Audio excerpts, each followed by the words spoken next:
Cole sprang up in the middle of dinner, hurling a glass of wine at the wall just inches from my daughter's face, then shoved Rachel down into her chair and slapped her over and over right in front of me.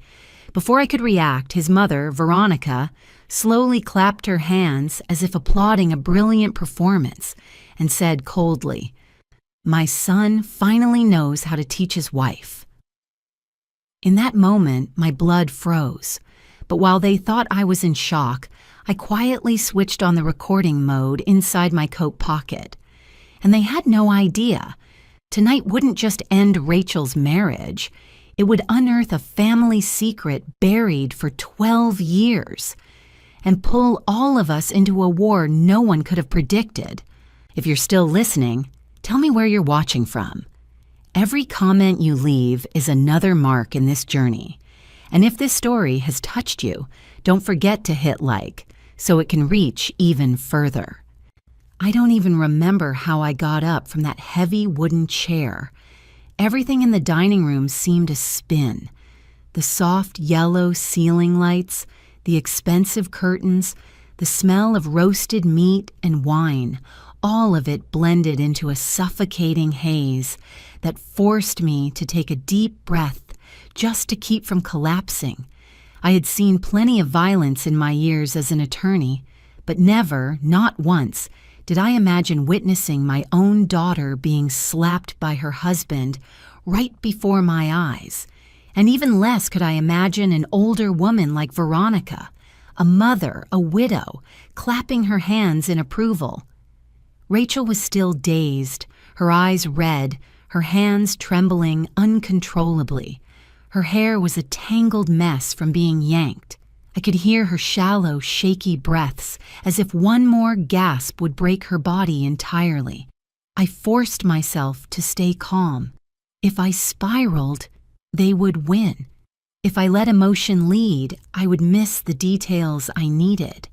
I had coached countless clients through their worst moments, and now that same advice returned to save me. Slowly, clearly, I said, "Rachel, stand up, we're leaving." Cole laughed as if I had told a dull joke. Veronica tilted her head, a sick delight gleaming in her eyes. "You think you can take her that easily?" she asked, voice dripping with challenge. I didn't answer. I simply placed my hand on Rachel's shoulder and pried Cole's fingers off. He didn't resist. Perhaps he thought I was just a 62-year-old woman not worth his energy. But he would learn, very soon, that he had laid a hand on the only child of a mother who would burn the whole world down if necessary. I guided Rachel out of that massive house, the same place I had once believed would be her safe haven. I remembered Veronica's words at the wedding. Our family always welcomes her. Looking back, it sounded more like a warning than a promise. As we stepped outside, Rachel leaned on me like a woman drained after battle. The cold air bit at our faces, our breath turning into white mist. I helped her into the car, shut the door gently, then hurried around to the driver's side. The moment the door closed, Rachel collapsed into sobs like a child. "Mom, I'm sorry. I'm so sorry. I didn't want you to see that." Her voice was fractured, trembling as if every word caused physical pain. I cupped her face and whispered, "No, Rachel, you did nothing wrong. No woman is ever at fault for being hit." She clung to me, her tears soaking into my thick winter coat. I let her cry, let the fear she'd bottled up for so long finally spill out. But I knew comfort wasn't enough. I needed to get her away. Fast. We'd only driven a few minutes when Rachel gasped and spoke through broken breaths. "Mom, this wasn't the first time." I slammed on the brakes so hard the car nearly skidded on the frozen road. I turned to her, my heart seizing. "Cole has done this before? For how long?" She lowered her head. 3 years. Since the first year we got married. It took me several seconds to absorb that number. 3 years. 3 years she lived in fear, controlled, belittled, beaten, while pretending everything was fine. I felt rage shake my fingertips, but I didn't let myself explode. Not yet. I inhaled deeply, pulled the car over, and grabbed my phone. Yes, this is Linda Harrington. I need to report domestic violence. The victim is my daughter.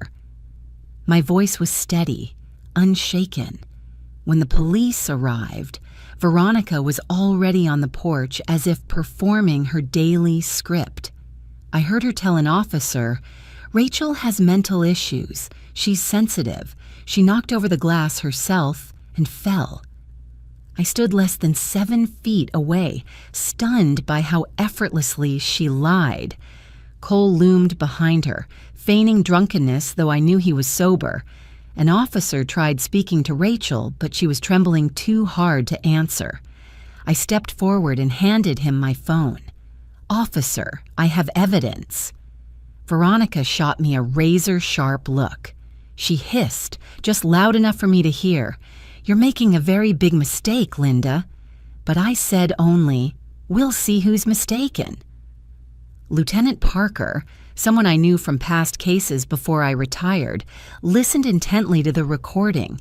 His face tightened at Veronica's "teach his wife" comment, then shifted toward Rachel's bruised cheek. He didn't say much. He just documented everything and instructed me to keep Rachel safe. "Linda, this case won't be easy," he murmured. "The Matthews family has influence, but hold on to every piece of evidence. I'll be in touch." I nodded. As the police left, Veronica gave me one last chilling stare. "You have no idea what my family can do." I didn't respond. I just held Rachel's hand and led her to the car. But inside, I knew. She wasn't lying. The Matthews family would strike back, and they wouldn't be gentle. That night, after Rachel fell asleep in her old high school bedroom, I sat alone in the kitchen. My small home in Columbus, Ohio, had never felt so silent. The clock ticked, and I stared at a pot of boiling water, forgetting to turn off the stove. I glanced at Rachel's sleeping face, still swollen and bruised. The sight hurt so deeply it felt physical. Quietly, I whispered, "I will tear that family apart if I have to." I knew I had entered a lopsided war, a single mother against a wealthy, powerful family with a dark past, but I also knew I had no way back. When I replayed the recording, I heard the line Veronica muttered, thinking I was far enough not to hear. "Just like I did with my husband back then." A chill ran down my spine. I realized I had stumbled onto something far bigger than domestic violence, something that could destroy the entire Matthews empire. And more importantly, this door, once opened, could never be shut again. I sat in that kitchen for nearly an hour after the recording ended, my hands still trembling. Her words rang in my ears like cold metal scraping. Just like I did with my husband back then. Abusers sometimes speak nonsense in anger, but Veronica, she wasn't the type to say anything without calculation. She measured every glance, every breath, which made those words heavier, denser, and far more dangerous.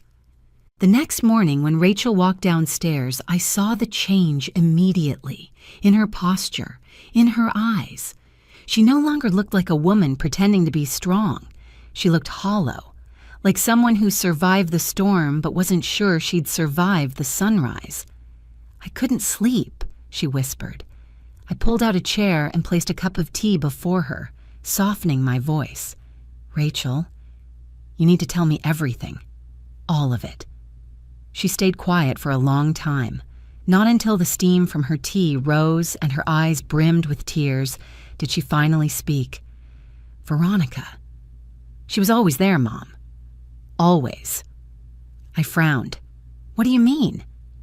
"During the first week after the wedding, she gave Cole a plan, a marriage plan.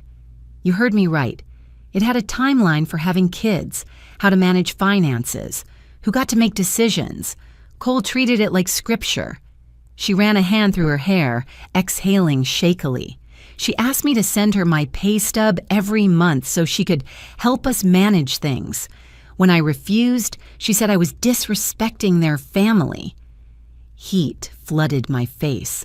Veronica wasn't just controlling, she was a seasoned manipulator.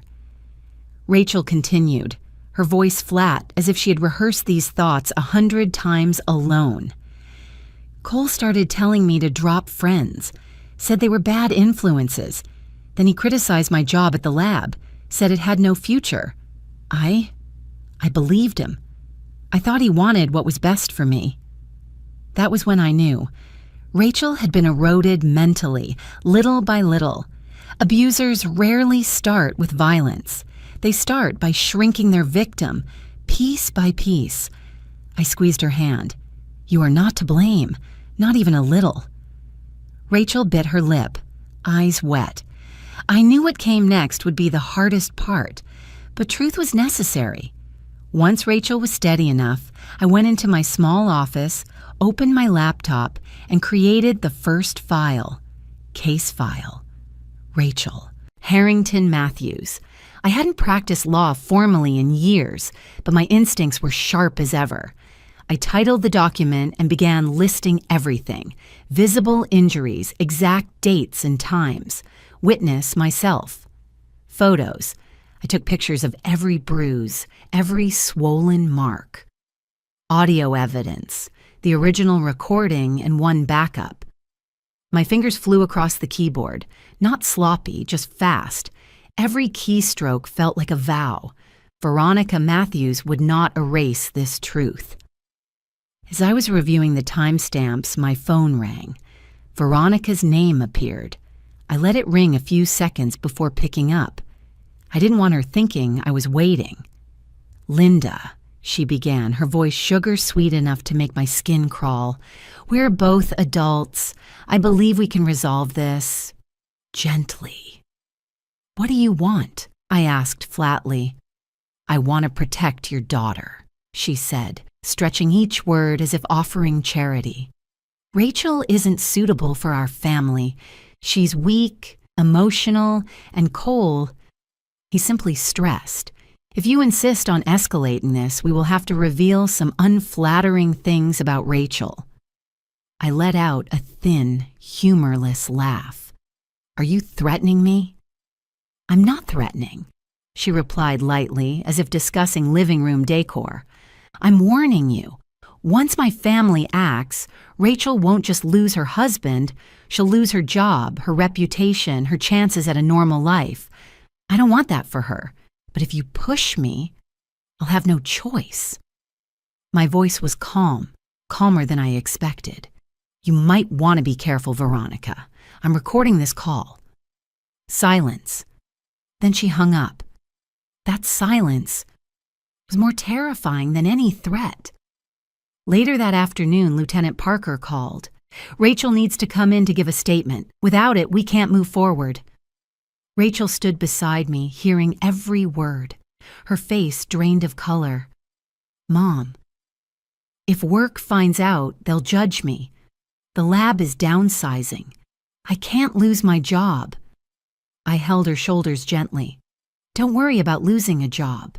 Worry about keeping your life and taking your freedom back. But I knew that when a woman's spirit has been worn down for years, logic can't overpower fear. Rachel wasn't just afraid of Cole. She was afraid the world would turn its back on her the way Veronica had taught her from the start. No one will believe you. That invisible pressure kills confidence faster than any slap. That evening, after Rachel went upstairs to rest, I heard a car stop in front of the house. I opened the door and saw Veronica standing there in her expensive fur coat, her face calm as if she were visiting a neighbor. I warned you, Linda, she said bluntly. You're ruining that girl's life. My son just needs time. Rachel is fragile. She imagines things. I folded my arms. What do you want here?" She stepped closer, lowering her voice. "My husband did not die of a heart condition." The word sliced through the air like a blade. I stood silent for several seconds, forcing myself not to react. Veronica gave a thin smile. He hurt himself with foolish decisions. Sometimes, women like us must protect our families at any cost, understand? "I didn't kill my husband," I said, "and I don't encourage anyone to do that." "Not everyone has the luxury of such morals, Linda," she replied. "My family survives because of difficult decisions." Then she left, the cold wind swirling behind her, as if the ground under my feet had cracked open. Rachel heard the last part of the conversation as she came down the stairs. She burst into tears, clinging to my shoulders. "Mom, I dragged you into all of this. I'm sorry." I placed my hand on her hair and stroked gently. "Don't apologize. I chose to stand with you, and I'm not backing down." But I knew I needed to prepare. Truly prepare. That very night, I sent copies of the dinner recording, the phone call with Veronica, and my preliminary documents to an old colleague, Nora Campbell, now a federal prosecutor. I wrote only, "If anything happens to me, release all of this to the press." Nora replied immediately, "Understood. Stay safe." When Rachel fell asleep again, I opened my laptop and began researching the Matthews name. I didn't know what I was looking for, but my instincts told me this wasn't just about domestic violence, and I was right. Page after page, document after document, murky charity networks, unusually large political donations, missing pages from Thomas Matthews's medical file 12 years ago. The more I read, the more I felt as though someone was standing right behind me. The darkness around this story wasn't just thick, it moved, and I understood. We weren't just fighting a controlling family. We were touching a deep pit that people had tried to bury for more than a decade. I stared at my laptop until my eyes burned, unable to look away. The documents I unearthed about the Matthews family chilled me, even though the kitchen still held the warmth of the earlier tea. Everything I had suspected about Veronica, her cruelty, her control, her coldness, was only the surface. What I was seeing now went far beyond anything I had braced myself for. The name Matthew Matthews, Veronica's late husband, appeared in the death records like a shadow no one had mentioned in years. A familiar face from old community work more than a decade ago, then suddenly gone. I remembered seeing his picture at Cole's house. A gentle middle-aged man with a strained smile, like someone trying to hide relentless exhaustion. I hadn't thought much of it then, but now... I opened the forensic report. The first line made me press a hand over my mouth to keep my breath from escaping. Multiple contusions inconsistent with accidental fall. Multiple bruises not consistent with a bathroom slip. Not one, not two. More than 8 bruises, in places no simple fall could cause, on his back, his arms, his lower abdomen, half-moon shapes like someone's knuckles had left the marks. None of this appeared in the report Veronica presented at the funeral. I swallowed hard. The next lines were like a knife cutting through the silence. Possible signs of struggle, signs of resistance. I closed my eyes for a second, then forced them open. I needed to stay sharp for Rachel. A handwritten note from the responding officer was attached. One line made my skin crawl. Neighbor reports loud argument night before death. Woman shouting, thuds.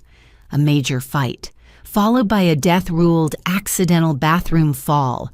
And the person who benefited most financially was Veronica. I read on. Widow requested immediate cremation. Refused second examination. I pressed a hand to my forehead, trying not to tremble. Pieces were falling into place in a terrifying pattern. She controlled her family, controlled her son, controlled her husband's estate, and now she wanted to control Rachel's future, if I allowed it. I remembered the way Cole stiffened every time Veronica entered the room. His body went rigid, lips pressed tight, like a child caught doing wrong. Grown men don't fear their mothers like that, unless that control had been carved into their bones. Maybe that was why Cole believed controlling Rachel was normal. He was raised inside a cage, and men raised in cages rarely learn how to love, but understanding does not mean forgiving. I closed the laptop, stood, and gathered the entire stack of documents. I knew exactly what I had to do. Lieutenant Parker opened the door when I knocked. His face was tired, lined with years of long cases, but his eyes were still sharp, the eyes of a man who lived by principle and didn't bow to power. "I expected you to call in the morning," he said, letting me in. I couldn't wait. I placed the documents on his desk. "You need to see this right now." He read carefully, page by page. His jaw tightened. When he reached the neighbor's statement, he set the papers down and looked up. "Linda, do you know what you're stepping into?" "I do." "The Matthews family. They're not easy to take on. And Veronica is not just a controlling mother. She may be a killer." He was silent for several seconds, then said, "I'll open an independent investigation. We'll need witnesses, forensic review, and I'll find a way," I interrupted. "Just don't let them bury this." He nodded. "I promise." That promise meant more to me than anything. When I got home, Rachel sat at the dining table, her hands holding her head. The warm light softened her face, making her look younger, more fragile. She looked up. "Mom, where did you go? I was scared." I sat beside her and held her hand tightly. "Rachel, I need you to be strong. This goes deeper than we thought." She blinked, trying to read my expression. "Did you find something?" I told her everything, every word like shards of glass slicing the air. When I reached the part about signs of struggle, Rachel shivered as if someone had plunged her into ice water. No way. Mom, she couldn't have. She couldn't finish. I pulled her into my arms as her breathing grew unsteady. "Listen to me," I whispered, stroking her back. "We cannot be afraid. The truth is the only thing that will get you out of that family." But Rachel shook her head repeatedly, panicked. "Mom, if she killed her husband, she could kill us. She has power, money, people protecting her." I held her shoulders firmly, forcing her to meet my eyes. "Remember last night? You almost died under Cole's hands. If we back down now, you'll never escape. I would rather die than see you go back into that house." She broke down, sobbing into my shoulder. I slept only a few hours before dawn broke. As I was preparing tea, I heard a car stop outside. My heart jumped. Veronica again? But no, this car was black, with no Matthews family plate. The mail carrier left a thin envelope. No sender. I opened it. Inside was a small black USB and a single note. "You need to hear this if you want to stay alive." My chest tightened. I didn't plug the USB into my main laptop. I used an old offline computer. The audio began to play, and I froze. The voice I recognized instantly. Veronica, calm, cold, not a tremor of guilt, as if she were describing a flower arrangement. "He deserved to die. Long ago, I only gave him a little push. Men sometimes need to be reminded who runs things." I covered my mouth to stifle my breath. Rachel had come halfway down the stairs, heard me, and approached. "Mom, what is it?" I didn't answer. I handed her the headphones, and when she heard, I only gave him a little push. Her knees buckled beneath her. Mom, she killed him. She really did. I caught her before she hit the floor. This is the evidence we needed, the only weapon strong enough to make her pay. But I knew, right then and there, we had crossed a line we could never return from. Veronica was no longer just an emotional abuser, no longer just the mother of a violent man. She was a killer. And killers will do anything to bury the truth. I stared at the USB, then at my trembling daughter. I understood that from this moment forward, the darkness the Matthews family had hidden for over a decade had fully risen, and we, two lone women, stood at the center of the storm. I gently stroked Rachel's shoulder as she sat on the floor, staring at the USB like it was a venomous snake. I knew she was trying to grasp how someone could say such things and still live a polished public life, attending charity events and smiling for cameras. But I understood. I had met people like her in my career, powerful individuals with two faces, one for the world and one for the unfortunate souls trapped with them. But Veronica was unlike anyone I had ever confronted. She felt like a thinking shadow, one that chose its moment to strike, and I knew she wouldn't sit still. Just 2 days after we received the USB, the counterattack began, swift, cold, and precise as a blade across the throat. That morning, as I was preparing breakfast, the doorbell rang. Rachel answered, and I heard a man's voice say, "Rachel Harrington, this is a summons. You are accused of providing false information in a domestic violence report." Rachel froze, her hands shaking so badly the paper nearly slipped from her fingers. I rushed over and took it from her. The words on the legal document seemed to dance before my eyes. False reporting, fabrication of domestic violence incident. I inhaled deeply, keeping my voice as steady as possible. "This is intimidation, Rachel. Don't panic." But her eyes were filled with panic. "Mom, they're saying I made it up. They want to turn me into a criminal." I pulled her into my arms. "I'm here. We'll handle this." But not even 2 hours later, the second wave of the storm hit. Rachel's phone rang. I stood beside her as she put the call on speaker.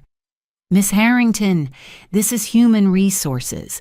Due to the current situation affecting the company's reputation, we regret to inform you that we must place you on temporary suspension, pending an internal review." Rachel's face went pale. "But I'm the victim. I didn't do anything wrong." "We understand, but the company must protect its image. Thank you for your understanding." The call ended. Rachel dropped the phone onto the table, covering her head with both hands as if trying to keep the world from collapsing. "I'm going to lose my job," she whispered. "No, you're not," I said, though my chest felt heavy as stone. "They're just playing dirty." I had never seen my daughter look as small as she did in that moment. The next day, while I was working in my small office, an old room in a 2-story building next to the city library, 3 men in suits walked in. "IRS, we're here for an immediate inspection." My heart sank. "Do you have a warrant?" They did, complete and legal. They tore apart everything, files, computers, even my personal cabinet. In 32 years of practicing law, I had never once been audited in such a brutal manner. They hauled out boxes filled with documents. I knew exactly where this came from. The IRS does not suddenly care about a small attorney like me. Rachel texted me, "Mom, are you okay?" They came to my workplace too. I replied, "I'm fine. Don't worry. This is Veronica's move." I typed it like a cold fact, but my hands were shaking so badly the letters warped. That night, I received an email from the Ohio Bar Association. Complaint received. Ms. Harrington is suspected of abusing her authority and improperly influencing a criminal investigation. I froze.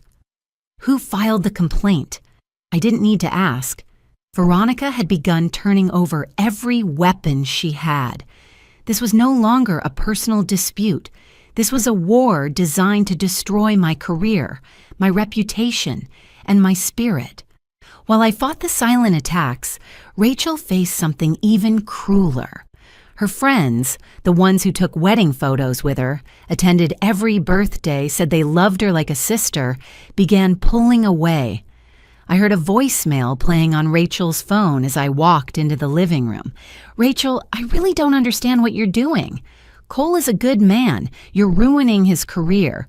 We don't want to be dragged into this drama. Please don't contact us anymore." Rachel shut off the phone mid-message. "I don't have anyone left, Mom. They all believe him." I held her hand. "It's okay. You still have me." But I knew for someone young like Rachel, losing friends could hurt even more than losing a job.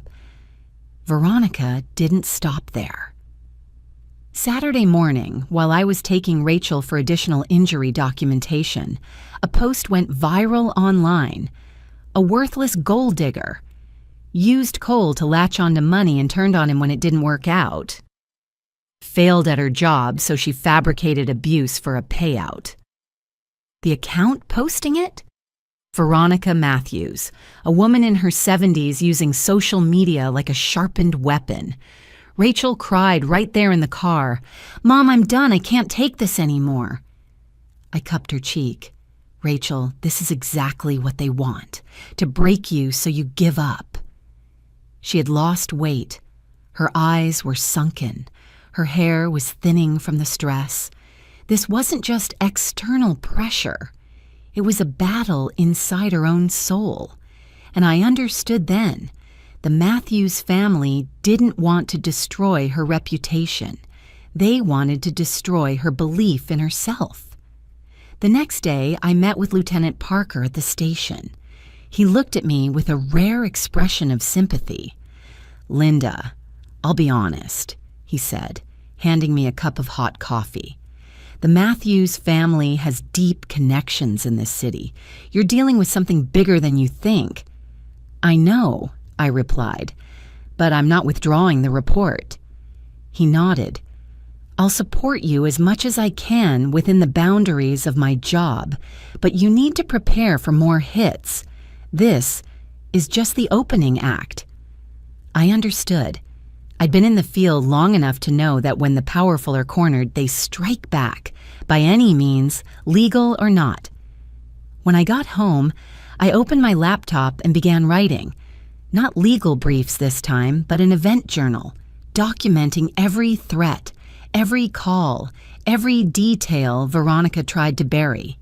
In my profession, when you fear being railroaded, there's only one way to survive: record everything. I wrote until the clock struck 3 a.m. I wrote until my hands hurt, until I heard Rachel crying softly in her room. When I finally set down my pen, I knew this was only beginning. Veronica had only used her left hand. She still had an entire arsenal waiting. I turned off the lights and stood at the window overlooking the dark yard. A cold wind shook the branches. I felt as though someone was watching us from the shadows. I took a deep breath, clenched my fist, and whispered, "If they want a war, I'll show them what a mother can do when her child is pushed to the edge." 'Cause I knew the real battle had only just begun. I still remember clearly the morning I decided to dig deeper into the death of Mr. Matthew Matthews. While making coffee, I opened the documents I'd photographed from the county's public records, the ones Veronica surely assumed the world had forgotten. But when I enlarged the scanned pages, something made my pulse tighten. There was mention of an old will, but not a single line about a newer one. That was far too strange for a man with his level of wealth. I called the county records office and asked casually, For the Matthew Matthews case, where is the 2011 will file? The person on the other end paused so long I thought the line had dropped. Ma'am, no will was ever filed. I knew that couldn't be true. A wealthy man active in the community dying suddenly would absolutely have left a will, at least a draft. But the file was blank, no trace, no copy. There was only one explanation. The will had been deliberately removed, and I didn't need 3 guesses to know who benefited most. That afternoon, I drove to a place I had long avoided, Maplewood Lake, where Mr. Matthews supposedly slipped and fell before losing consciousness. I stood before the still water, reflecting the gray sky, trying to imagine a healthy, middle-aged man simply losing his footing on such a harmless stretch of rocks. Nothing about the setting suggested danger, only silence. I didn't know how long I stood there before a voice behind me said, "What are you looking for out here?" I turned. A man in his 50s wearing a ranger uniform leaned against the wooden railing near the water. "I'm just trying to understand what happened here years ago," I said honestly. He studied me, then exhaled. "I remember him. Matthew Matthews. I was first on site after the call came in." I steadied myself. "Did you see anything unusual?" He bent and snapped a dry twig in half. "The night before," he said slowly, "I saw him and Mrs. Matthews arguing loudly, right there by the rocks." He pointed to the east side of the lake, very heated. She kept standing in his space, like she was cornering him. My heartbeat quickened. "Did you report that to police at the time?" He shook his head, eyes slipping away. "No one asked, and honestly, I didn't want trouble with a rich family." His words sent chills through me.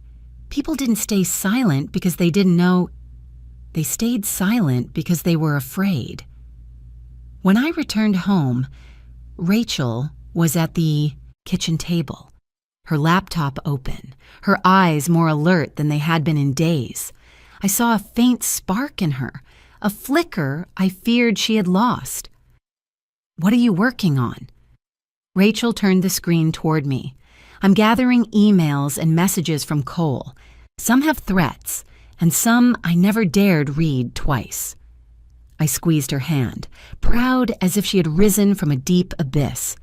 "You're doing well," I whispered. Rachel shook her head. "Not just that. I found something. You need to see." She opened a new folder.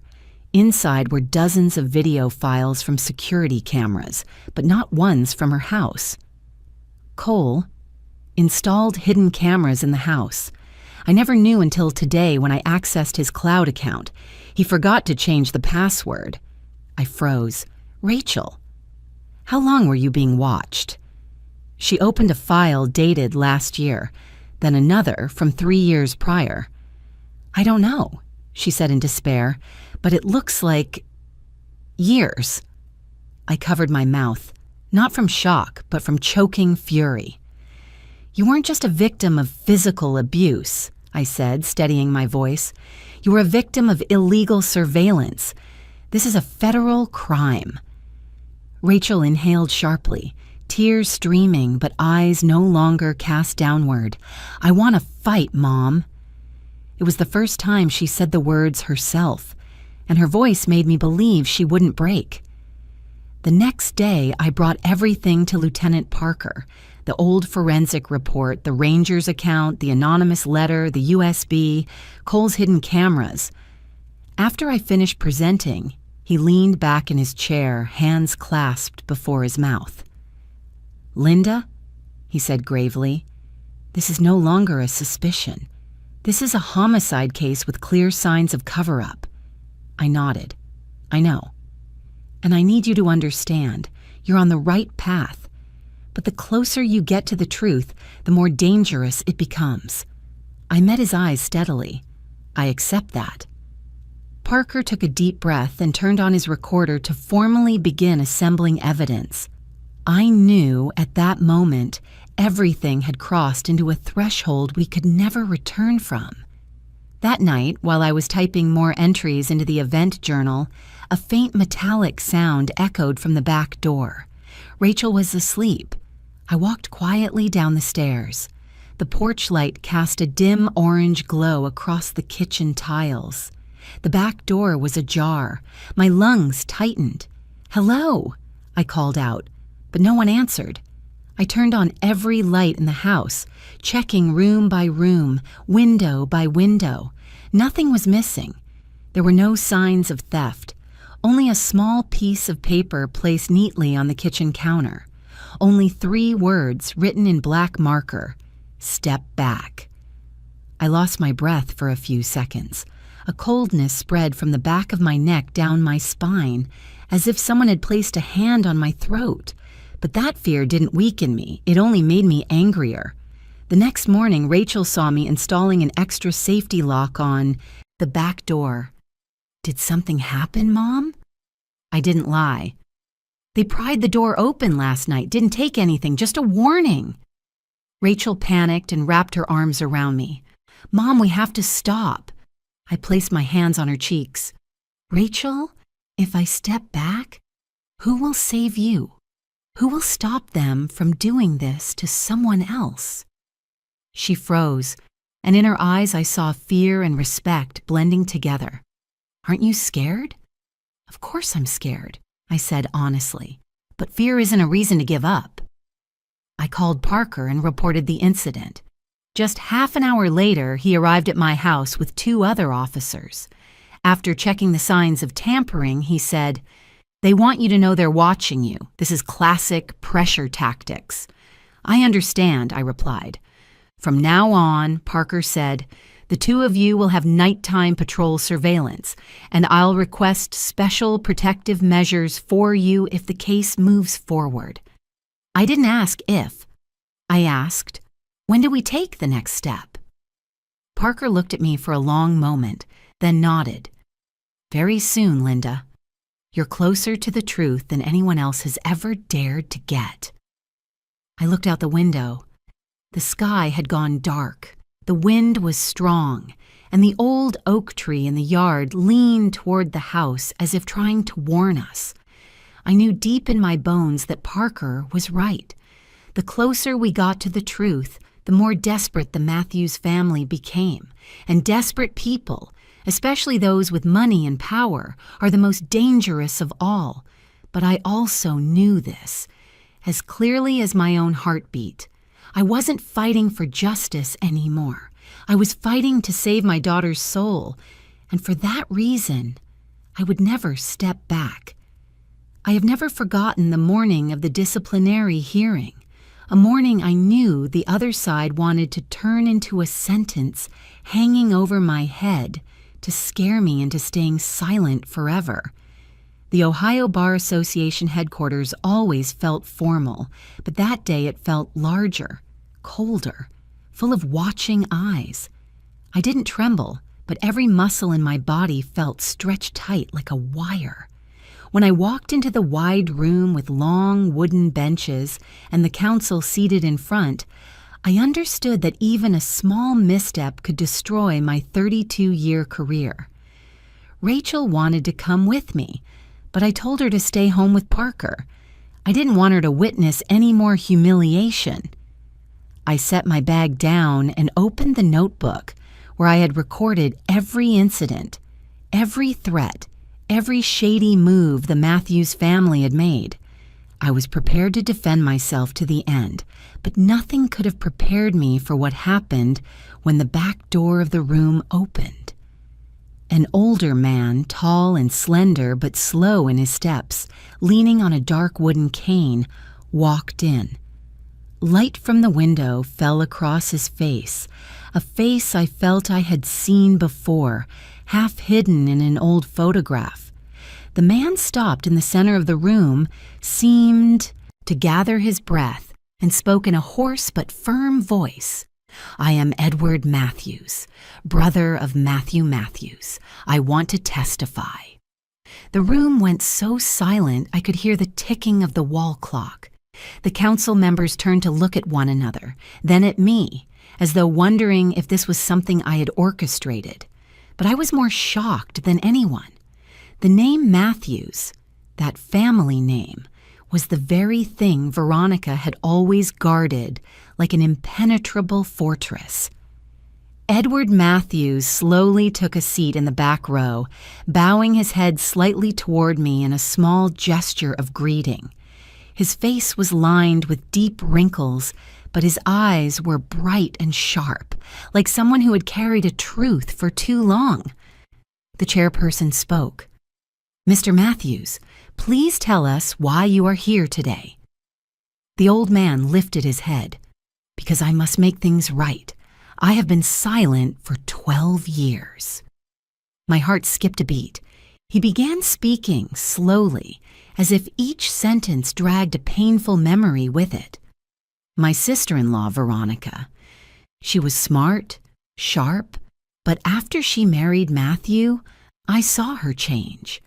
She controlled the family, controlled the money, and especially controlled Matthew. My brother tried to separate from her 3 times, but each time, Veronica found a way to pull him back. The council exchanged glances. I listened to every word like swallowing ice. "I saw injuries on Matthew," he continued. "He lied, said he fell, hit a door, slipped off a ladder. But I knew. I knew because I once saw her shove him into a wall when she thought no one was watching." A council member frowned. "You're saying Veronica was physically violent?" Edward nodded, gripping his cane. "Not just that. She manipulated him psychologically. She made him believe that leaving her meant losing everything, his son, his company, his reputation, and she really had the means to make that true." I clenched my hand slightly as I listened, not surprised, not startled, just hearing the confirmation of what my instincts had long whispered. The night Matthew died. Edward took a long breath, his gaze drifting far away, back to Maplewood Lake that night. "He called me an hour before. He said he had found a lawyer and was going to file for divorce. He wanted to protect Cole. He wanted out." I held my breath. When I arrived, Veronica was on the porch.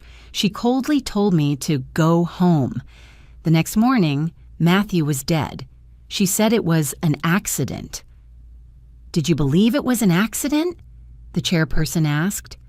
"From the moment I saw the bruises on Matthew's wrist at the funeral home," Edward said, voice shaking, "I knew it wasn't." Another member asked, "Then why did you stay silent for 12 years? Edward bowed his head, his shoulders trembling slightly. "Because Veronica threatened my family. She said if I opened my mouth, I would have nothing left in this world to hold on to. And when I looked into her eyes, I believed her." A painful weight rose in my chest, an elderly man carrying guilt, fear, and silence for more than a decade. Edward looked directly at me. "I sent you the USB.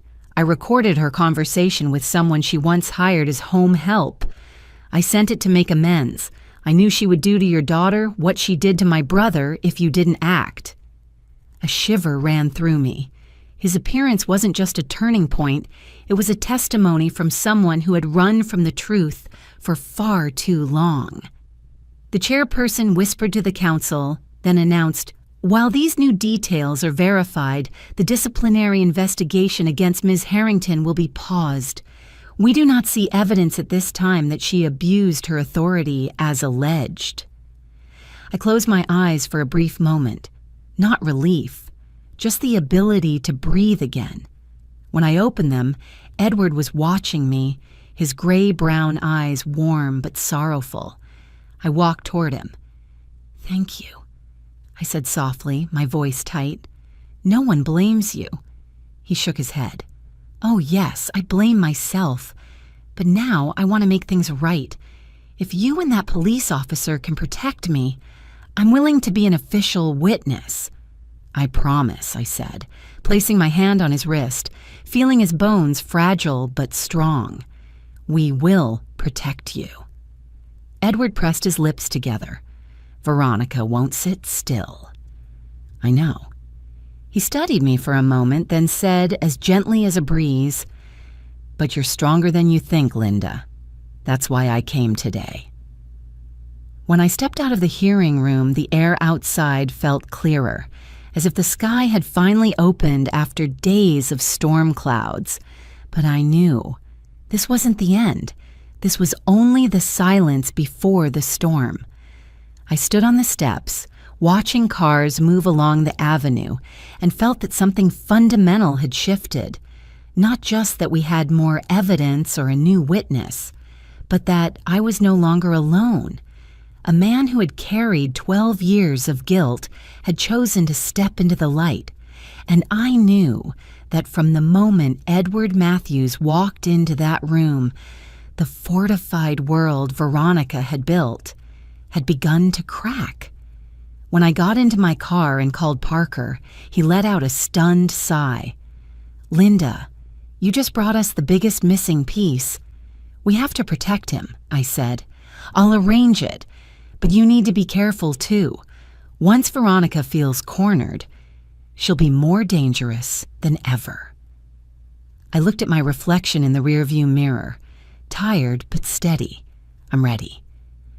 As I drove home, the late afternoon sun cast a soft gold across the road, making everything seem gentler. But inside me, a slow-burning fire spread, not anger anymore, but hope. For the first time since this battle began, I felt a real chance. And that feeling scared me, because as Parker had said and as life had taught me, when the powerful sense they're losing everything, they never go down quietly. Veronica Matthews must have felt the shift, and she would strike back. I just didn't know how, but I was ready. I still remember the moment Parker called, his voice heavy as if weighed down by stones. I was making chamomile tea for Rachel when the phone buzzed on the table. When I saw his name on the screen, I knew immediately something had happened, and I was right, but never imagined the extent. "Linda, you need to stay calm," Parker said. I'm used to hearing that. I tried to steady my voice. "What happened?" He paused. "Cole Matthews just violated the restraining order. Badly." I set the cup down, my heart pounding. "What did he do?" Parker exhaled. "He broke into Rachel's old house, destroyed everything." The kitchen floor under my feet felt colder. "Rachel wasn't there, right?" "No, but you should prepare yourself for what he did." When we arrived at Rachel's old house, the police had already taped off the yard. I held her hand tightly as she walked in. I thought she had prepared herself, but no one could be prepared for the sight before us. The living room looked like a storm had torn through it. The sofa slashed open, wooden furniture smashed into pieces, family photos, pictures of Rachel as a child, pictures of the two of us on our first trip after my divorce, were thrown to the floor, glass shattered everywhere. The crystal glasses Cole once gave her for Christmas shattered. But the worst part wasn't the broken objects. It was the bedroom door. On it, painted in dark red like blood, were the words, "I will take back what's mine." Rachel staggered back as if someone had slapped her hard. I caught her before her legs gave out. "Cole used to be in this room every day," she whispered, "and now it looks like he wants to erase every trace of me." I held her close. "Sweetheart, nothing here belongs to you anymore. The things that truly belong to you, freedom, safety, and your future, are all ahead of you." She cried, but this time not the helpless sobbing of the past weeks. Tears fell, but her eyes were different, brighter. Something in her had broken, and something else had awakened. Parker came over and handed me his tablet. The neighbor's camera caught everything. He destroyed the house for nearly 3 hours straight. No mask, no attempt to hide. I watched each clip, every swing of his arm carving deeper into the truth. He wasn't just unstable, he had decayed. "Rachel," Parker said gently, "we've taken him into custody. He's in the holding facility now." She nodded, wiping her tears. "I want to see him," she said. I turned sharply. "No." But Parker looked at Rachel as if he understood something. Maybe that's exactly what she needs to end this. He was right. I had seen my daughter change. She was no longer the terrified woman from the months before. She needed to close this door herself, not with fear, but with her own voice. The city. Jail sat beside the old courthouse with cold concrete walls and pale neon lights. When Rachel stepped into the visitation room, I walked behind her, my hand resting lightly on her back. He was already sitting there, hands cuffed in front of him, his face tense, but his eyes still full of that arrogant confidence of a man who believed he was right. "Rachel," Cole said first, half relieved, half reproachful. "You came. I knew you would." "Not for the reason you think," Rachel replied, her voice small but solid as steel. I sat down next to my daughter but said nothing. This was her moment. Cole leaned forward, the cuffs clinking. "They're making all this up. Veronica is blowing things out of proportion. You know my mother, but I love you. You know that." Rachel looked at him for a long time, so calmly that it knocked the confidence out of Cole's eyes. "Cole, love never hurts," she said. He frowned. "What are you talking about? I did everything for you. I got angry because I love you. You've known that about me for years." Rachel shook her head. "No, you did it because you wanted control, because you thought I was your possession." Cole's face flushed red, his cuffed hands tightening. "I will get you back. I told you already. You belong to me." Rachel stood up, leaning down slightly so she could look him directly in the eyes. "That's why I came today. To tell you one thing." Cole held his breath. "I'm divorcing you." His whole body jerked. His eyes turned icy, like someone had thrown him into cold water. No, Rachel, you can't, you're not allowed." "I am allowed," Rachel said, soft but firm. "And I will." Cole slammed his hands on the table, the metal ringing sharply. "Rachel, that's not you. Someone is filling your head. I know you love me." "I used to think so," Rachel cut in. "But now I understand. Whatever that was, it wasn't love." There was a silence so heavy it felt like the air had hardened. Cole bent forward, breathing hard like a man who had missed a step in the dark. "I'm not afraid of you anymore," Rachel added. "Thank you for that, because if you hadn't done all those terrible things, maybe I never would have seen myself clearly." I looked at my daughter, and I saw a new woman, someone who had walked out of ruins and stood on her own feet. Cole stared at us, his eyes red. He searched Rachel's face for something, hope, regret, a desire to come back, but there was nothing left for him. That was the last time they looked at each other as husband and wife. Rachel turned away first. I walked behind her, but before leaving, I looked at Cole one last time. He was hunched forward, his shoulders trembling, not from remorse, but from losing control. He no longer had any power over my daughter. When we stepped into the jail courtyard, the late afternoon sun slanted down, casting a warm golden band across Rachel's face. She tilted her head toward the sky, her eyes closing, as if for the first time in years she could breathe deeply, fully, without anyone choking the air out of her. "Mom," she said, "I feel like I just walked out of a locked room I'd been stuck in for too long." I held her hand and squeezed gently. "You didn't just walk out, Rachel. You closed the door on that darkness for good." She smiled.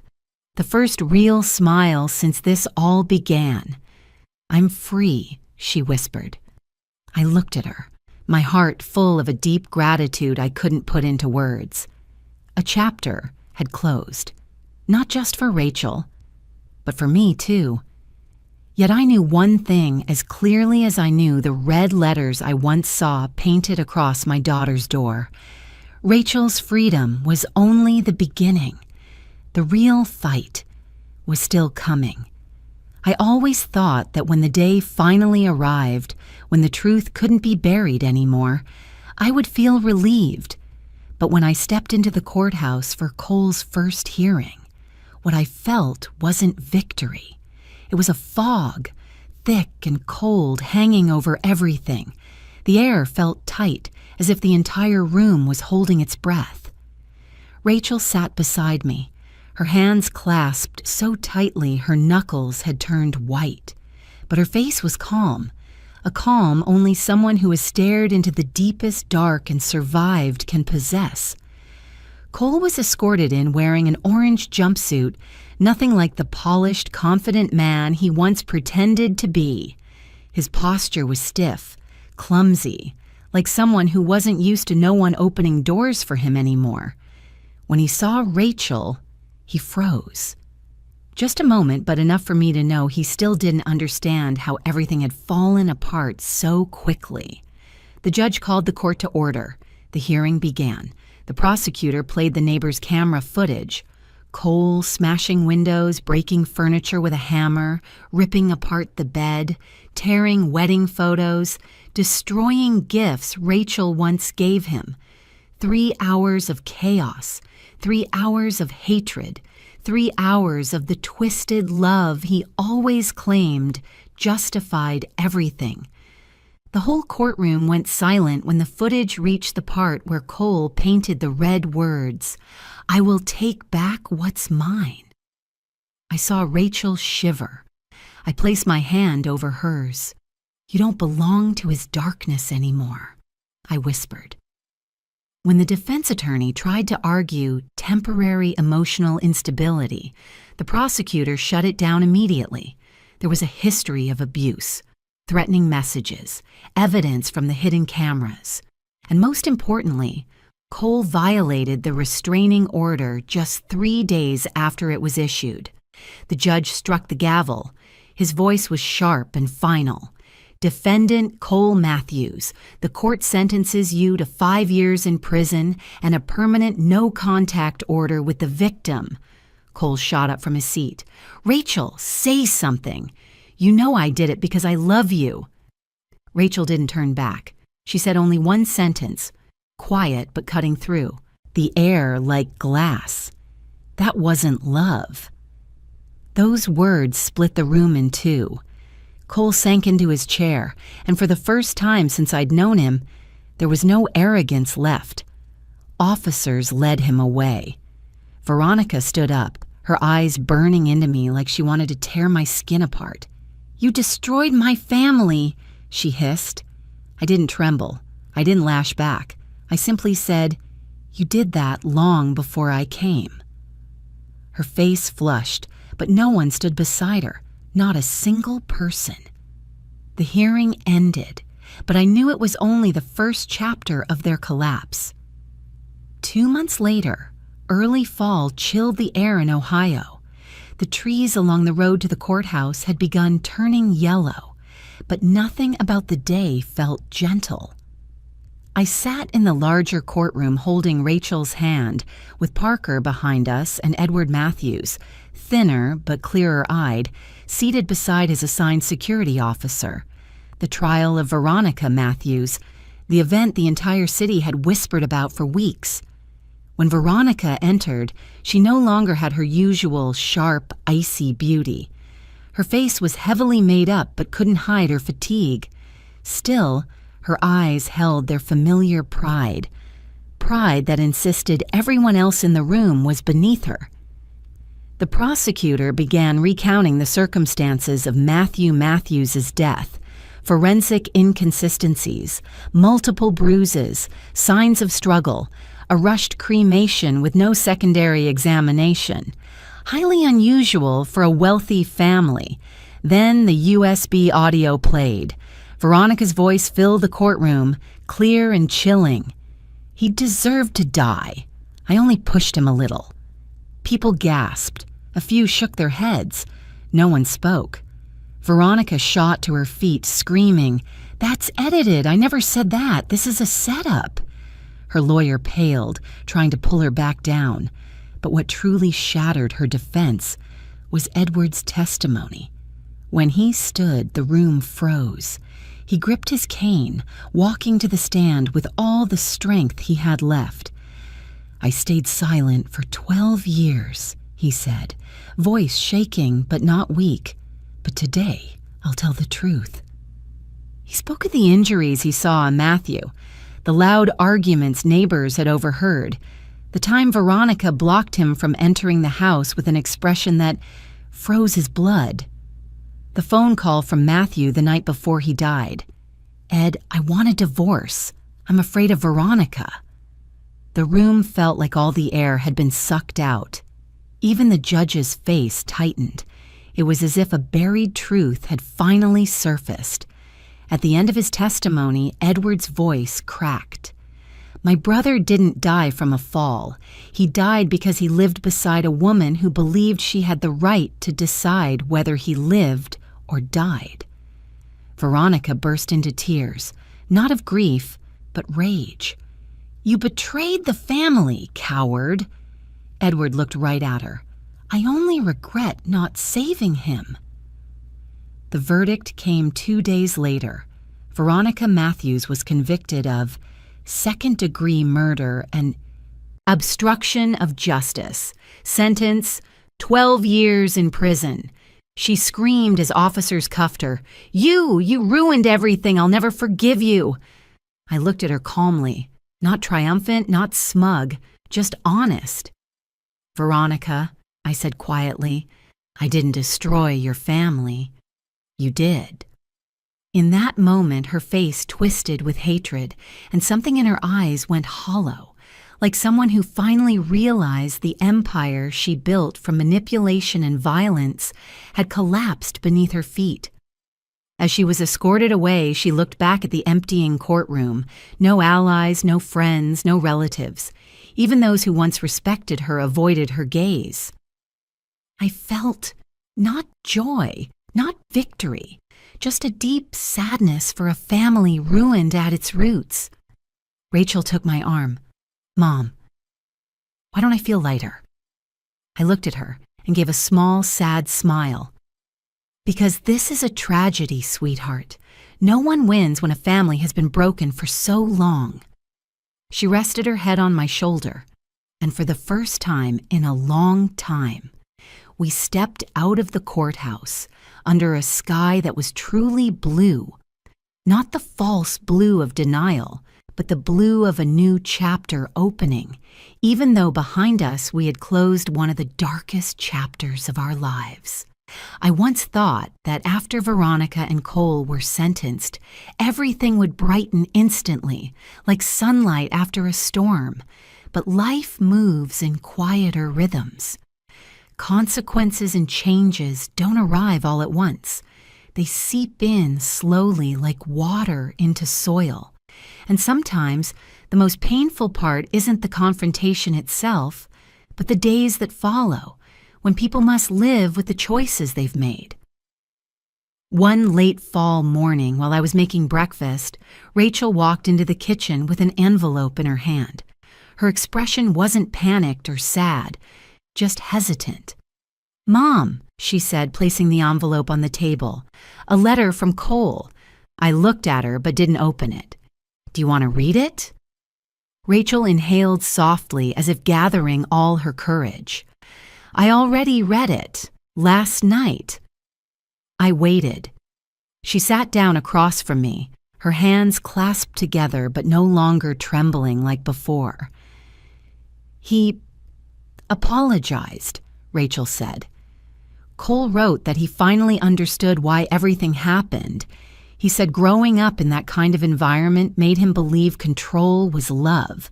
Jealousy was protection, and violence was a solution. He admitted he never truly knew what healthy love looked like. She paused for a moment, then concluded, but he also wrote that if I forgave him, he could change. And She lifted her head and looked at me, her eyes clear. I don't want to go back. I nodded. You don't have to forgive someone to be free. I know. I'm keeping the letter as a way to close the chapter, but I won't respond. I couldn't have been prouder of my daughter. News that Cole had written an apology reached Parker and even Edward.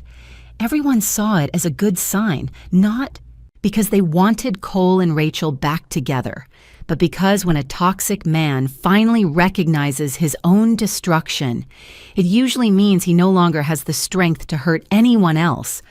But the consequences for the Matthews family didn't end with Cole and Veronica. 2 weeks later, I received a call from Parker. Linda, you need to hear this, he said. From Edward's testimony from the USB and from the financial documents the prosecutor had collected, the investigation expanded to other members of the Matthews family, those who had helped cover up Mr. Matthews' death or benefited from Veronica's wrongdoing. The cousin, a family member who secretly used company funds to hide assets. Another cousin who provided false testimony 12 years ago. One by one, they were called in for questioning. No one was arrested yet. But the shadow of truth had begun to fall over them. The Matthews empire did not collapse in a single day. It cracked, slowly and steadily, until everyone could see how rotten it truly was. But during that time, Rachel's life was healing like a lake settling after a storm. The day she received an email from an old friend, someone from the group who had once shunned her when the scandal broke, she simply read it silently, then handed it to me. Rachel, I'm sorry. I believed the wrong people. I joined in the cruel things said about you. I hope someday you'll allow me a chance to make it right. The next day, someone else messaged her, then 2 more. Then a group of friends invited her for coffee, not to check in with judgment, but with genuine sincerity. Rachel didn't immediately embrace them. She had grown. She now knew how to choose who deserved to walk beside her. The old house, the one Cole destroyed as if he wanted to erase Rachel's existence, was sold in just 6 days. Many friends asked why she didn't renovate it or stay to overcome the painful memories. Rachel only gave a sad smile. I don't want to live inside 4 walls that once trapped me. And I understood. Honestly, I didn't want her going back to a place that had eroded her freedom day by day. Rachel's new apartment was on the 4th floor of a bright building. Morning sunlight streamed through the wide window, spreading across the walls like a pale yellow cloth. I watched her arranging her belongings, the flower vase, the bookshelf, the green ceramic cups I had given her, and I realized, for the first time in a very long while, that her shoulders were no longer pulled tight in defense. My daughter was living, not merely surviving. And Veronica. The news of her stroke came to me on a weekend afternoon. Parker called, his voice low. She collapsed in her cell. A stroke. She survived, but half her body is paralyzed. I went silent. Rachel was making tea and turned toward me, worried. Mom, what's wrong? I sat down. Veronica had a stroke. Rachel said nothing. After a moment, she set the teapot on the table and exhaled softly. I'm not happy about it, she said, and I don't pity her either. She looked up, her eyes not hateful, just accepting. I just feel it's fair. Everything fell back into place in the end. I held her hand, and in that moment, I understood what I had always believed throughout my years as a lawyer. Cruelty destroys itself. We don't need to retaliate. We don't need to inflict more pain. The damage people like Veronica create usually circles back in ways no one predicts. In the days that followed, my home had more peace than ever. Morning bird song, Rachel reading in the armchair at night, sometimes resting her head on my shoulder like when she was little. We cooked together, tended the garden that had been neglected through months of exhaustion. No pounding on the door at midnight, no threats, no eyes watching from the dark, just quiet. A quiet I once believed I would never experience again. One afternoon, while Rachel was tending the balcony plants, she turned back to me and smiled. "Mom, we can breathe now." I nodded. I didn't say anything. Sometimes words cannot keep up with the feelings inside. Yes, we could finally breathe. Not because we had won, but because no fear was gripping our throats anymore. Life didn't become perfect, but it became right. And for me, that was enough. If there was a moment in my life that made me stop and take a deep, slow breath, it was the morning Rachel walked out the door wearing a pale blue blouse, her hair tied neatly back, holding the new bag she bought with her own salary. Her eyes were bright, truly bright, something I hadn't seen during the years she lived with Cole. The brightness of someone who had stepped out of a windowless room and realized the sky was wide. "I'll be okay, Mom," she said with a smile that wasn't forced. I nodded, standing on the porch, watching her descend the steps. No more darting glances, no more shrinking posture. Rachel was walking the way she used to as a child, soft but steady, as if the world beneath her feet finally had space for her. She had found a new job at a medical research center, where people greeted each other with smiles, where supervisors didn't need to shout to prove authority, and where Rachel first experienced something most people take for granted: respect. That evening when she came home, I asked, "How was it?" Rachel smiled, taking off her scarf, and said something that nearly brought me to tears. "I forgot what it feels like to be treated like a normal person, Mom." James Porter entered her life the way kindness often does, quietly, without drama, without the overwhelming intensity that makes people suspicious. He was a resident doctor in the same building Rachel worked in, a few years older, tall, broad-shouldered, gentle-faced, with a voice soft but steady. I met him for the first time at a small seminar when Rachel brought him over. "James, this is my Mom." He extended his hand, firm but not overbearing. "It's a pleasure to meet you, Mrs. Hawkins. Rachel talks about you all the time."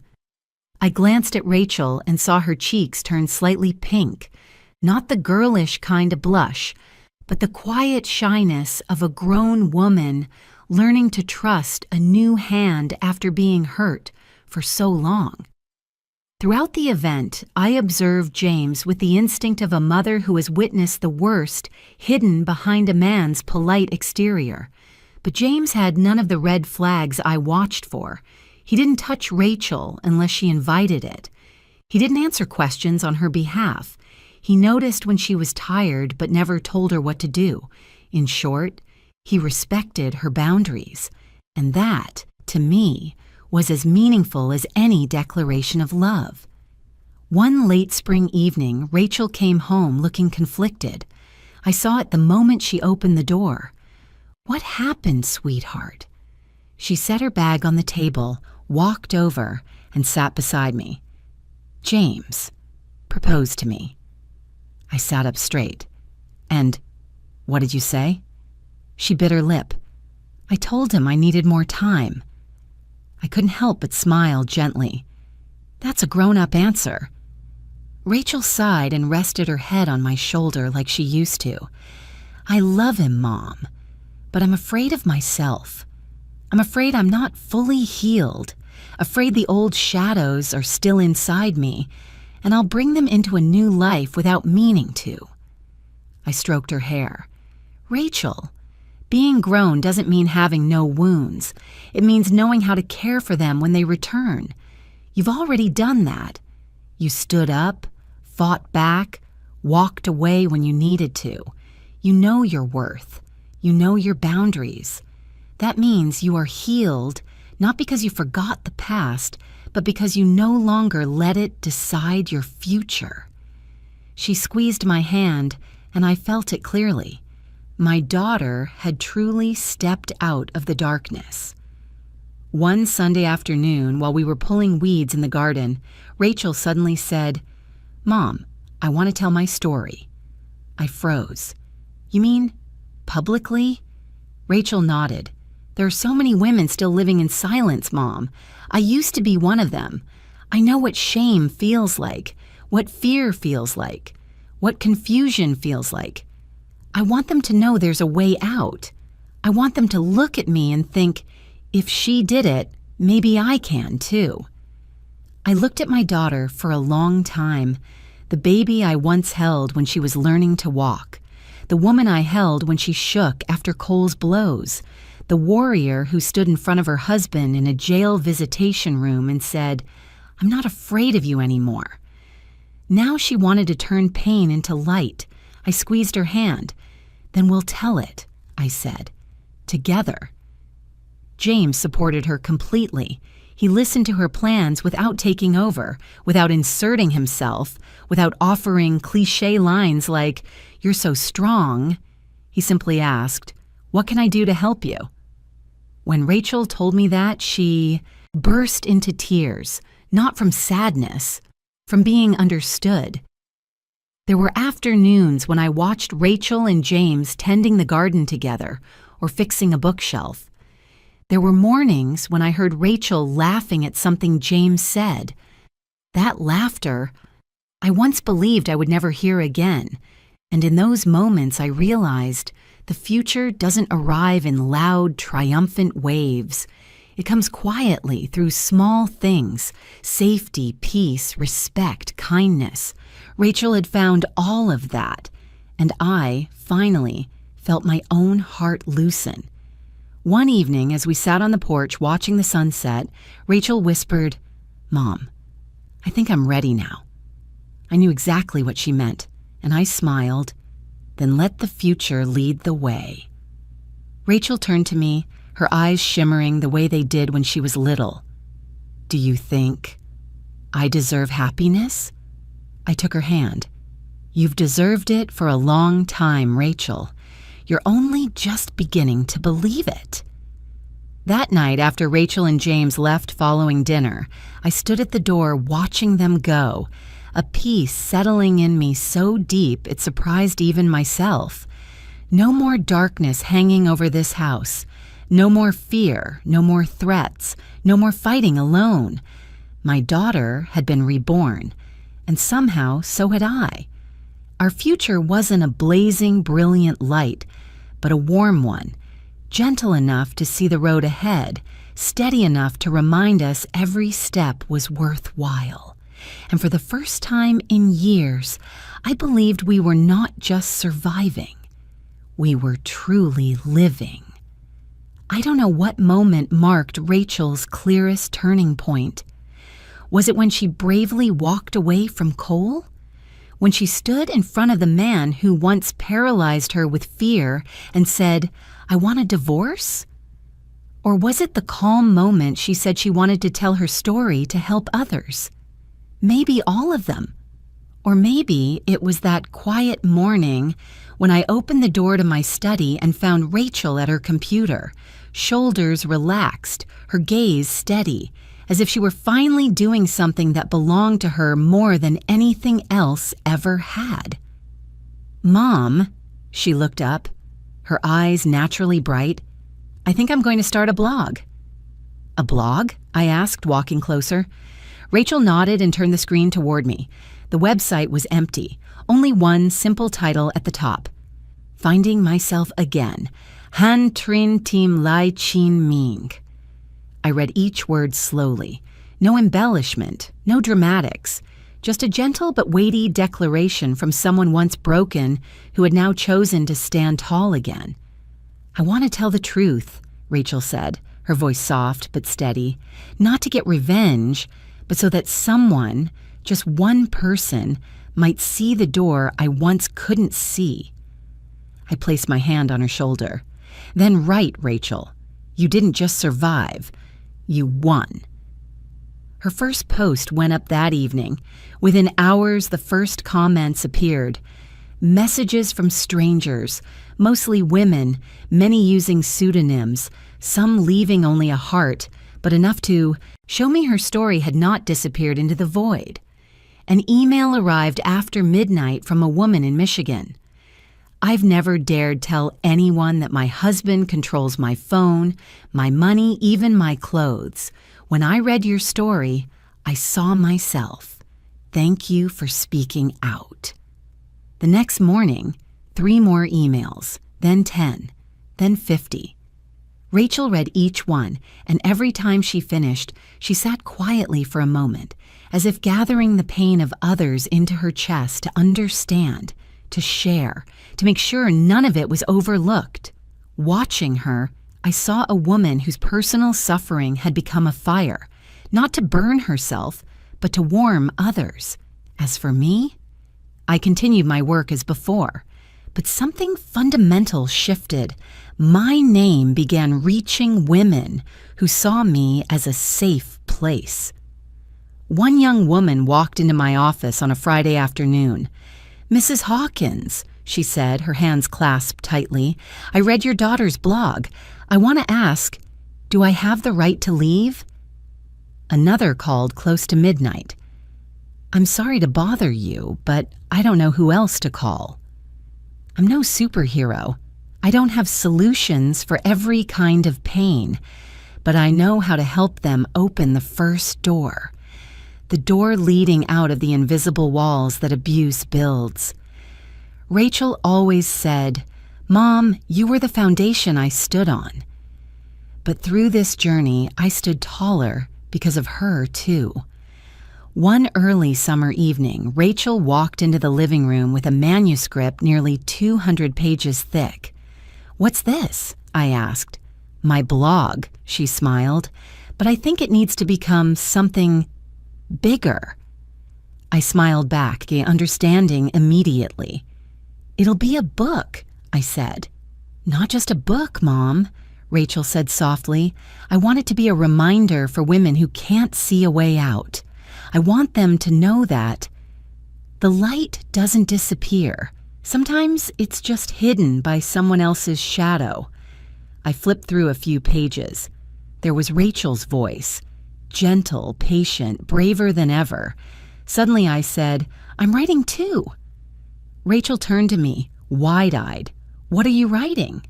"A memoir, but not about law or victories. About motherhood. About the journey of learning not to lose myself while trying to protect someone else." She set her manuscript down and leaned her head on my shoulder. "Let's do it together?" I nodded, and in that moment I realized we had moved into a new chapter. No longer survivors running from pain, but women standing still, facing it, then shaping it into strength. One gentle Sunday morning, we decided to visit my husband's grave after nearly a year. The cemetery was quiet, lined with maple trees, unmoving in the still air. I brought white lilies, the kind he used to buy me on days that weren't special to anyone but him. Standing before the headstone, Rachel bent down to place the flowers, her hand trembling slightly. Her voice was small but clear. "I'm okay now, Dad." A breeze lifted a few strands of her hair. Sunlight filtered through the trees, falling across her face, making her look both strong and pure. I placed my hand on her back, my chest tightening. "He's proud of you," I whispered, "of both of us." We stood there a long time without speaking. In that silence, I felt my husband's warmth, as quiet, steady, and gentle as he had always been in our lives. On the drive home, Rachel turned to me, her eyes bright with a sudden understanding. "You know, if I hadn't gone through all of that, Maybe I wouldn't be who I am today, and I wouldn't be able to help those women. I took her hand. Suffering should never be the price for becoming strong, I said. But when it happens, how we rise, that's what defines us. Rachel smiled. I rose because of you. I looked at my daughter for a long moment, then answered through a tightening in my throat. No, Rachel, you rose because of yourself. I only lit the path. And for the first time in this long, winding journey, I realized both of us had found our new purpose, not to end a battle, but to begin a healing journey for others, a mission born from love, pain, and a light that even the deepest darkness could never extinguish. I spent nearly a year finishing the final draft of the memoir, a book I had first intended to write only for myself, but eventually realized it belonged to far more people than just me. It belonged to the women living in silence the way Rachel once did. It belonged to the mothers who had sat alone in the dark, breathless with worry because their daughters hadn't called. It belonged to those trapped in relationships where love had become nothing more than a mask for control and violence. The day I placed the last period on the manuscript, I reread the opening line, a sentence I had written with everything left in me after a long, exhausting but beautiful journey. If our story helps even one person, then all the pain was worth it. It wasn't poetic, it was the truth. A truth I had lived, witnessed, and chosen to believe in. Because in the midst of fear, in the cruelty of those who use power to harm, in the nights when I thought I would collapse, it was the understanding of strangers that kept us standing. Now I wanted to give that back to someone else. I dedicated the final chapter of the book to something I hadn't been able to say out loud for many years. That kind love is a right, not a gift. No one should have to endure, fear, or accept abuse in any form. No one should live under excuses like, I did it because I love you. And no mother should have to watch her child wither under a love that was never real. I wrote, you deserve kindness. You deserve a love that doesn't ask you to give up yourself just to survive. When Rachel read those lines, she didn't say a word. She simply walked over, wrapped her arms around me from behind, and rested her head on my shoulder for a long time. It was both a thank you and a reminder of how far we had come. Life after that was no longer loud, no more late-night phone calls, no more strange cars parked outside the gate, no more jolting awake at small noises. Rachel reclaimed her life, piece by piece, habit by habit, each morning with birdsong and a cup of coffee she made herself, each afternoon where she looked in the mirror and didn't see shame or fear. And I found the peace I had believed was lost forever. We kept our Sunday ritual, sitting in the garden, watching the sun sink behind the trees. In the early days, it was where we whispered about the pain. Now, it was where we revisited the past with a strange tenderness, not to forget, but to remember differently, softer, warmer, more grateful. I think I'm healed, Mom, Rachel said one evening as the wind carried the scent of lavender across the yard. I turned to her and smiled. You're not just healed, Rachel. You've bloomed. She laughed gently, her eyes shimmering as though they held the whole evening sky. The day my memoir was ready to send to the publisher, I sat before my computer and wrote the final note. Not a blessing, not a farewell, but a message for whoever would step into this story next, someone like you, listening to me recount this journey from beginning to end. I wrote, if you've read this far, where are you standing in your own story? What did this journey touch inside your heart? If you want to share, I'm here. I'm listening. because I know there are stories that just need a place to be spoken so they no longer stay buried in the dark.